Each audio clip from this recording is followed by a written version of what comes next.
Recently, I got a question from producer David Kahn, who had just built a new Monster Studio computer. What he wanted to do is to take his user settings from one computer, an older machine, and automatically carry those over to the new machine. And what was the best way of doing that? If you're installing a new version of Cubase on the same machine, the preferences will generally automatically be carried over. But if it's on a completely new machine, we may have to transfer some of those preferences. The user profile is a great place to start, and this is found in the File menu. So we can go to your Profile Manager. And here we could save a number of different settings that can make your Cubase system translate to a different computer very easily.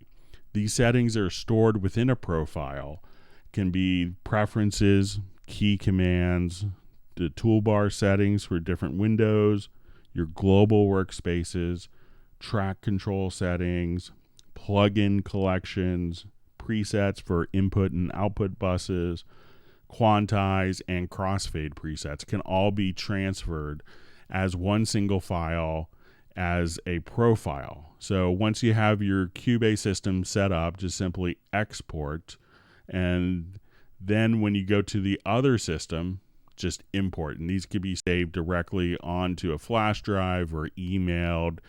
And this way, when you go to the new system, a lot of those settings will automatically be carried over. And this is also ideal if you're going to work on someone else's Cubase environment and you've changed keyboard shortcuts, that you could just simply import the profile, restart the program, and then you could work exactly how you want to. If you do that, it's a good idea to save the other person's profile as a preset as well, just to be safe. The profile may not include every single function. I ran into a situation where someone had built extensive customized color palettes and those weren't carried over.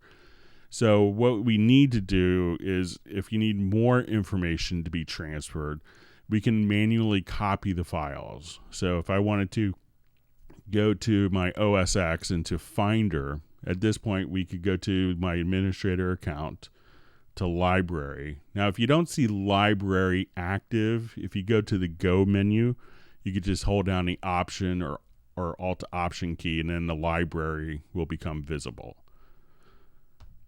So we want to go to Preferences, to Cubase 9, and this is the folder with all the preferences. We basically would want to copy that folder and replace it on top of the same location to that folder, and that will transfer over all of the preferences. On a Windows platform, what we want to do is just go to your Start menu here, the Windows icon, select Steinberg Cubase 9, and here you'll see a User Settings Data folder. And these are all the settings that can be copied and placed into the same directory location on a Windows machine. So as you can see, using the Profile Manager, you can transfer your existing Cubase work experience, however customized it is, directly to another system, directly to another facility, and share how you have your Cubase set up with other people so that you can feel right at home. If you found this video helpful, please feel free to like the video and to subscribe to the channel.